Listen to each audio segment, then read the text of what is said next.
Greetings and welcome, I'm Ash, and today I would like to talk to you about the Resident Evil 2 Remake.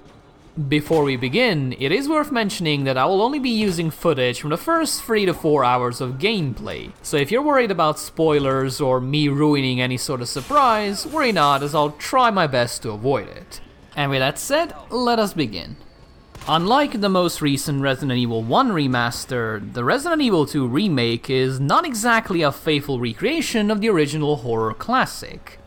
In fact, the new Resident Evil has changed so many fundamental aspects of the original that I would say it's fair to treat them as two similar, yet still rather distinct games.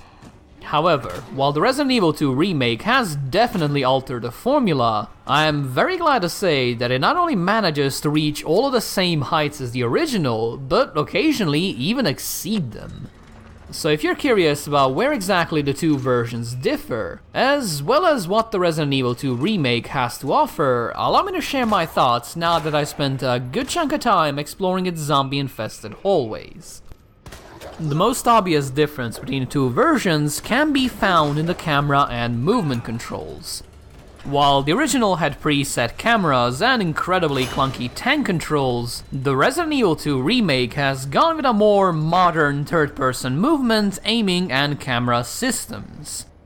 Needless to say, this makes the remake's characters significantly easier to control, the weapons much more natural to fire, and the zombies a lot less annoying to locate and a lot less annoying to actually focus on. Since these changes alone would make Resident Evil 2 a walk in the park, the remake has undergone some rather significant tweaks in order to accommodate the newly modernized mechanics. The zombies are now much more aggressive when you try to bypass them, the corridors are narrower and far darker than ever before, while most of the weapons require a significant amount of time to become fully accurate. So, even though Resident Evil 2 Remake offers incredibly precise controls, both the difficulty and the atmosphere of the original are thankfully preserved. And speaking of atmosphere, I really have to commend Capcom for the excellent work they've done on the zombies, and especially on how they react to bullets. Even shots from your puny starter pistol are enough to cause them to stumble, all the while creating more and more blood-filled craters where their face once was. I don't particularly care about gore, but watching a group of zombies continue to shamble towards me even though half their face is clearly blown off is quite a striking image. It's also the sort of thing Resident Evil 2 Remake needed to help convey just how relentless and threatening the living dead truly are, even with all of the advantages of modern controls and better visuals. On a similar note, the Resident Evil 2 remake has also adjusted the cinematics, reshuffled some of the rooms, changed most of the puzzles, tweaked the enemy placement, as well as adjusted where exactly new zombies can wander in from. The vast majority of these changes, as you might imagine, have been done with improving immersion in mind. The remake takes a much more serious route and really lets you soak in the atmosphere before everything gets thrown into chaos. This might sound like a relatively minor detail, but when it comes to horror games, it is the atmosphere and anticipation that creates most of the fear and tension, not the big ol' scary monsters. However, while Resident Evil was always a horror series, I never really found it to be particularly scary.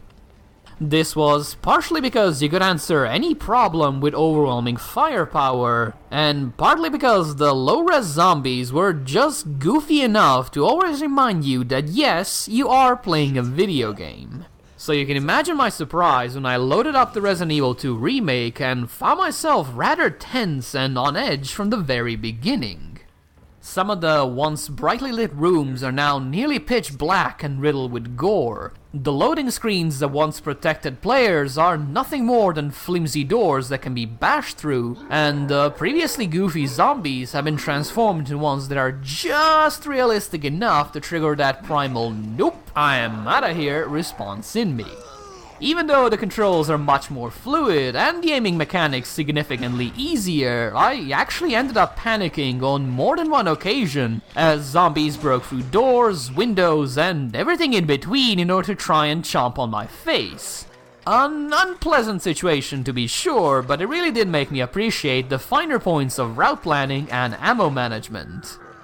Much like the original, things never truly got scary for me, as there was always a giant shotgun to comfort me whenever a licker would suddenly burst through the ceiling.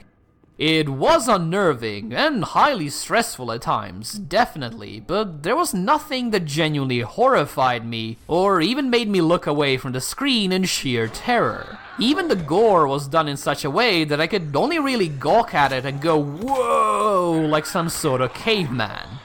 A portion of you might consider this to be a negative, but if you ask me, it's probably a good thing, as otherwise the Resident Evil 2 remake would just be incredibly mentally taxing to go through, and to be perfectly honest, it is already a game I felt the need to take frequent breaks from due to how tense it would make me. The developers were seemingly well aware of this, as Resident Evil 2's pacing is impeccable throughout the first half of the campaign.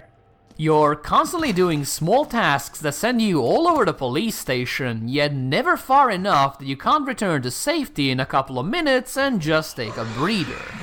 In many ways, Resident Evil 2's police station reminded me of a Metroidvania game. It's all about finding secrets, stocking up on supplies, and figuring out which items you need to open up additional paths and shortcuts.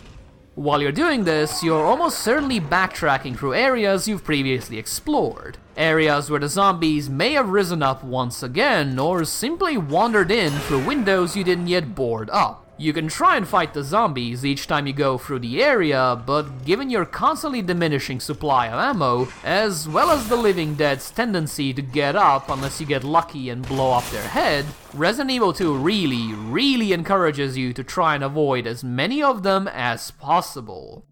The end result of this is that you're always going to be thinking about which route to take, how to best avoid the zombies and which ones you'll have to cull, as well as how to do all of that without wasting too much ammo. And you know what? I absolutely loved it! The only real problem I have with the whole Metroidvania style exploration is that the puzzles are just as nonsensical and trivial as they were in the original. For the vast majority of them, the puzzle is to figure out which two objects you need to rub against each other, and that's not exactly thrilling gameplay. I am aware this is a Resident Evil tradition, but the often outlandish puzzle requirements simply clash with Resident Evil 2's more realistic and serious take on the zombie apocalypse. I mean, for goodness sake, why are the keys to the police armory hidden behind a box that can only be opened with a priceless, gigantic gemstone? As far as the weapons are concerned, I don't know if Resident Evil 2 has a dynamic balancing system, or if the developers are straight up clairvoyant, but throughout both of my campaigns I never felt like I was in a particularly good position. I was never more than a couple of steps away from pure disaster, yet I always managed to find just enough supplies to keep me going for a little while longer. This made the whole journey a bit more stressful than I was prepared for, but it also made it particularly rewarding as my success, or even failure, always seemed to be squarely in my own hands. Some of the underground areas do lose a bit of that Metroidvania feel, as the action mostly takes place in a linear and relatively uninteresting series of rooms.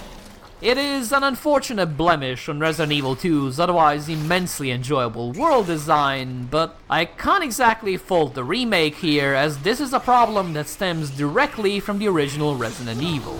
On the positive side, at least we get another chance to see the absolutely ridiculous zombie crocodile.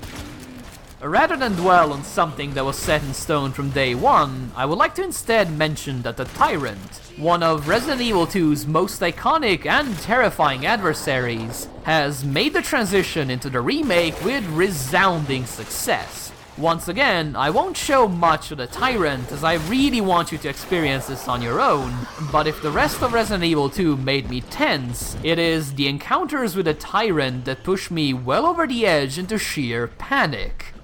You are frequently forced to complete tasks around them, yet if he ever sees you or hears you fire a gun, he will immediately start barreling towards you, his emotionless face barely able to mask the gruesome fate he wishes upon you. This is where all of the navigational skills and map knowledge you picked up during your initial trip across the police station will come in rather handy, as well as where your initial laziness might come to bite you in the ass, and I do mean that quite literally. If you haven't boarded up windows in the most important pathways, you might just find yourself running not only from the tyrant, but also an additional 2 to 3 zombies that have just wandered in from the street. Not exactly ideal, but thankfully it is never unfair, as it is always your fault if you mess up, and there is always plenty of other routes to take in the maze-like police station. The tension does eventually go away as the tyrant becomes just another facet of life. Kind of like dealing with an overly enthusiastic kitten that wants to take a nibble out of your mouse cable. But that brief period where he is both new and terrifying is something truly special. So while you probably wouldn't hear me say this while I was covering behind a cupboard hoping the tyrant wouldn't see me, I am very glad that the Resident Evil 2 Remake has decided to go to such lengths to make him a memorable opponent. That said, while I fully approve of almost all changes made in the remake, there is one area where Resident Evil 2 becomes a rather mixed bag, and that will be the writing and the voice acting. The original Resident Evil 2 was goofy through and through, so whenever something strange or stupid would happen, you really wouldn't think twice about it because it is just Resident Evil being Resident Evil. Now that the remake has made things more realistic and modern, such oddities end up immediately standing out. For example, Claire's voice acting is fairly alright throughout the entire game, but when it comes to Leon, the performance occasionally makes him appear like he's a little bit, slow. His delivery can be flat and surprisingly calm despite being in horrendous danger all of the time, and his interactions with the other characters often serve to highlight the wildly different quality between the voice actors. It is thankfully not a constant issue, but when it does appear, it turns some of Resident Evil 2 Remake scenes into pure comedic gold. My favorite example of this happens during the first 15 minutes while you're attempting to save a police officer from being torn apart by a horde of zombies. A truly harrowing scene, and one where you can do very little but comfort the man as he's being quite literally cleaved in half. Or, at least it would be if Leon didn't just randomly blurt out, "Hang in there!" while pulling on a half-dismembered torso. Maybe this speaks ill of my character, but I found awkward moments like these so hilarious I couldn't take the scene seriously at all. It is a relatively minor complaint in the grand scheme of things, especially since I'm probably one of 10 people that actually care about such things in a Resident Evil game, but it is still a strange miss for a remake that has managed to do so many things correctly.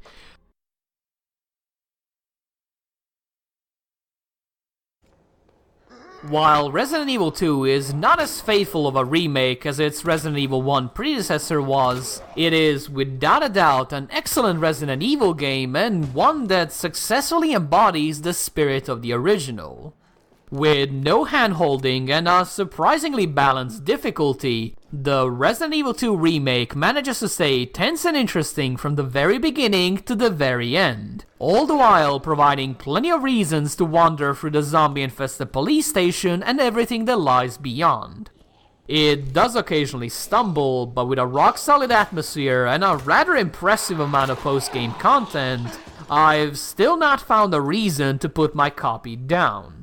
So whether you're a fan of horror games or the Resident Evil series in general, I would heartily recommend giving the Resident Evil 2 Remake a closer look. Thank you guys for watching, and if you enjoyed this, or even if you didn't, please do let me know. And if you'd like to see more videos like this, do subscribe, ring the bell, pet your dog, and stuff like that. Thank you again, and I hope you guys have a nice day. Have fun!